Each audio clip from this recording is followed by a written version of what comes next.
مشاهدينا، الخلافات الأسرية شيء واقعي ولازم نبقى مسلمين بيه.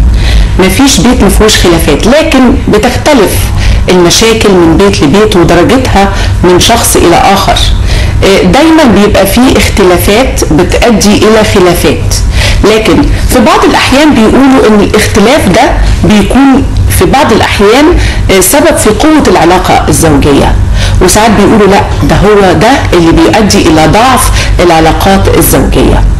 امتى الاختلاف يؤدي إلى خلاف، وامتى الاختلاف بيكون قوة، وامتى بيكون ضعف؟ بيسعدنا النهارده ان يكون معانا مدربة التنمية البشرية واستشارية نفسية وأسرية الأستاذة إسراء هارون. أهلا بيكي معانا.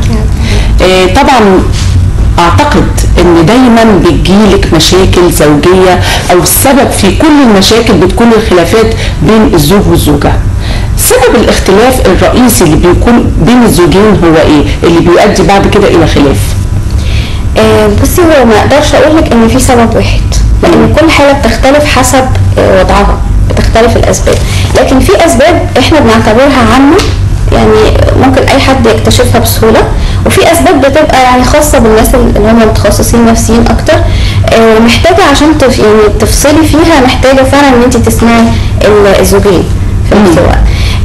فمن الاسباب العامه، الاسباب الناس كلها عارفاها، اللي هو اختلاف البيئه، اختلاف الطباع، ان ده جاي من مكان وده من مكان، ده متعود على حاجات دي متعود على حاجات، الكلام ده كله ده كلام عام. لكن في اسباب بقى يعني اخص من كده او اعمق من كده هتكلم فيها. وحابه كمان انا ارجع اجاوب على سؤال انت قلتيه في الاول جميل جدا، اللي هو يعني احنا نقول نفرق بين امتى يبقى الخلاف بيقوي العلاقه وامتى بيضعفها. فهقول لك الاسباب الاول اللي هي الاساسيه بالنسبه لنا كتعامل عملي مع النفسيه دي في الواقع. بالظبط. من اول الاسباب اللي يعني بحس ان هي بتعمل مشاكل ومحدش بياخد باله منها قوي، اختلاف معاني الاشياء بين الزوجين. يعني معنى حتى الحب نفسه ليه كذا معنى، المفاهيم نفسها. اختلاف المفهوم نفسه، سواء حب، احترام، تقدير، قيسي على كده كل شيء. بيؤدي ان في الاخر ممكن يكون شخص بيعبر عن حبه بطريقه معينه بالمعنى بتاعه، والشخص الثاني بيعبر بمعنى تاني خالص، مش مترجم. فبيحصل يعني غلط، خطأ في الترجمه، ان ده بيعتبر ان ده الحب، وده بيعتبر ان ده مش حب، والتاني بيقول له طب ما انت كمان ما بتحبنيش، لا طب ما انا بعمل لك كذا وكذا وده الحب. فهي دي الفكره يعني تعتبر يعني شائعه جدا، وفي نفس الوقت بتعمل مشاكل من ولا حاجه، بتعمل مشاكل تؤدي انها تكبر مع الوقت، لان طبعا ده بيعمل مثلا لوم ونقد، ويبقى في خلافات وصراعات وهجوم، فالموضوع بيزيد وبيكبر. هو ده غلط يعني في الاخر، صح، كل واحد بيفهم الثاني غلط، لان هو اصله حاجه بسيطه جدا في البدايه. برضه من الاسباب يعني تاني سبب اختلاف الشخصيه نفسها، طريقه التفكير نفسها. ده ما فيهوش مشكله، احنا طبيعي ان احنا لازم نكون مختلفين، بس عدم تفهم بقى الاختلاف ده هو ده اللي بيعمل مشاكل برضه. ان انا ما ببقاش متفهمه ان الشخص الاخر شخصيه مختلفه عني، طريقه تفكيره مختلفه عني، بيؤدي الاشياء بشكل مختلف عني. فلا بد ان انا استوعب ده وافهم هو يقصد ايه بالطريقه دي او بالحاجه دي، او افكر فيها ازاي عشان يوصل لها، واقرب وجهات النظر بيني وبينه. بس في العموم نقدر نقول ان الرجل مختلف عن المرأة في حاجات كتير، ده اساسي. لازم نبقى من الاول عارفين ان في اختلاف بين الرجل والمرأة. لازم نعرف ان احتياجات الرجل غير احتياجات المرأة خالص، واحتياجاته قبل الزواج غير بعد الزواج. عشان كده كمان الناس بتفتكر كتير قوي ان هو بعد الزواج بيتغير. هي الفكرة مش اتغير، هو اهتماماته واحتياجاته اختلفت، او هي بتقول ان هو مش اتغير، هو فين مش يعني فين، بس هو الفكره ان احتياجاته واهدافه اختلفت. هو دلوقتي اهدافه منصبه في الحفاظ على البيت، وان هو يجيب الفلوس لاسرته ويكفيهم والكلام ده كله. فهو يعني محور اهتمامه نفسه اختلف شويه، فده برضه زوجه لازم تتفهم. وطبعا بصي هقول لك على حاجه، كل حاله بيبقى ليها وضعها، بس لو قلنا هنمسك خط عام علشان نقدر نتجنب الخلافات الزوجيه، فالخط العام هو ان احنا نبدا نوعي الزوجين من قبل اصلا الزواج، بمفاهيم الزواج الصح ومفاهيم الاختلافات الطبيعيه بين البشر الصح والكلام ده. يعني تقدري تقولي ان بدايه الخلافات الزوجيه بتكون بدايتها في فتره الخطوبه اللي احنا ما قدرناش نوصل لنقطه التقاء بيننا وبين بعض وتفاهم علشان نعرف كل واحد بيفكر ازاي. ممكن ما يكونش وصلوا انهم يبقى في احتكاكات جامده في فتره الخطوبه، ولكن ما فيش اساسا اعداد، يعني ما فيش نفس المهاره نفسها. يعني حضرتك بتقولي مثلا اختلافات بين الرجل والمراه، طب ما دي طبيعيه على البشر كلهم طبعا. ايه اللي يخليني ابدا اكتشفها بعد الزواج لما انا ممكن اكتشفها من قبل واستوعبها وافهمها، عشان ما يبتديش يتكون عند البنت او الولد مفاهيم خاطئه يدخل بين الزواج. وده ثالث سبب كنت هقوله لك بقى للخلاف، اللي هو ان بيبقى داخله الزواج نفسه ومحمله نفسيا كبنت او كرجل ان في حرب بقى يانا ينت، فانا التحدي او الحرب ده، فده بيخليني اقف عند كل حاجه وامسك في كل نقطه، لا لازم يتعود، لازم يعرف، لازم يعرف. هل ده له علاقه بقوه الشخصيه؟ يعني اكيد الشخصيات الاقوى بتبقى احرص على ده اكتر، لكن لا في شخصيات بتبقى مش بالقوه الظاهره قوي، بس بتبقى حاسه ايه، لا يعني ان من كتر التحذير والخلافات اللي سمعتها والمشاكل اللي اتعدت بيها وعدم فهم ووعي بواقع الامر بيخليها متحفزه، فده بيؤدي انها تتبنى مفاهيم غلط، ان انا لازم اكسبها، لا انا لازم اثبت نفسي من اول سنه، ولازم مش عارف ايه، ولازم ايه، ولازم احط نقط على الحروف. او الراجل نفس القصه، لازم اكسر لها ضلع مش عارف ايه، كلام زي لازم اوريها العين الحمراء، الكلام ده كله، كل دي مفاهيم خاطئه اتشبعوا بيها اثناء فتره الخطوبه او حتى من قبلها، واحيانا الام والاب والام والاب. يعني بتبقى تجربه سلبيه عندها من الاول. بالظبط. ما حصلش بقى اعداد كافي يصلح الصوره، يصلح المفاهيم، يوريهم الصح ايه، فبتلاقي نفس البنت بتعمل نفس اللي مامتها كانت بتعمله، او الولد بيعمل نفس اللي بابا كان بيعمله، مع انه مش عايز يعمل كده لانه ما عندوش حاجه ثانيه يعملها. يبقى احنا بننادي بيه دايما في التنميه البشريه اللي هو اتعلموا المهارات، لان لو ما اتعلمتيش هتطلعي من اللي عندك، واللي عندك اساسا ممكن يكون اخطاء بشريه او كلام سمعوا كتير، سمعت جارتي قالت كذا تقوم عامله الحاجه دي. طب جارتك مش انتي، زوجها مش زوجك، ممكن تكون شخصيه مش هي تماما، فاهمه قصدي؟ فبيحصل ان بيبقى فيه تحفظ بقى، ده او برضه من اسباب الخلافات الزوجيه العميقه نفسيا، ان الشخص متحفز داخل حرب. يعني دي زوجات في بدايه زواجهم، يا بنتي احنا مش في حرب، انت داخله عشان الجواز دي يعني تشاركيه الحياه، تتفاهمي معاه، مش عشان تثبتي مين فيكم الصح او مين فيكم الغلط. على فكره مبقاش ساعات بيبقى في صح وغلط، او تسيد الاخطاء، يعني ساعات بيتسيدوا الاخطاء او القنص بنسميه، اللي هو قناص قاعده على كل غلطه تصطادها، او التلكيك طبعا في البعض.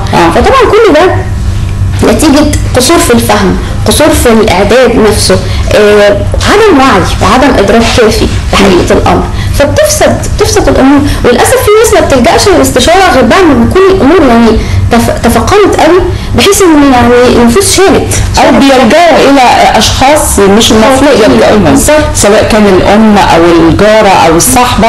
المفروض لا، يعني ممكن يكونوا كل دول عندهم اخطائهم اللي ممكن تصب عندك، فانت المفروض تلجأي الى شخصيه محايده يكون عندها خبره في حل هذه المشاكل. دايما بنقول ان اي مشكله علشان اوصل لحلها لازم الاول اعترف بيها. الكثير مننا بيبقى عنده اخطاء كثيره جدا لكنه مش معترف بيها، ان كل الاخطاء بتيجي من الاخرين مش منه. معرفه او الاعتراف بان انا عندي مشكله، هل هي دي بدايه الحل؟ احنا بنعتبرها 50% من الحل عندنا. يعني بالنسبه لي لما حد يجي لي وهو معترف بانه عنده مشكله او ان هو السبب، ده بالنسبه لي 50% من الحل.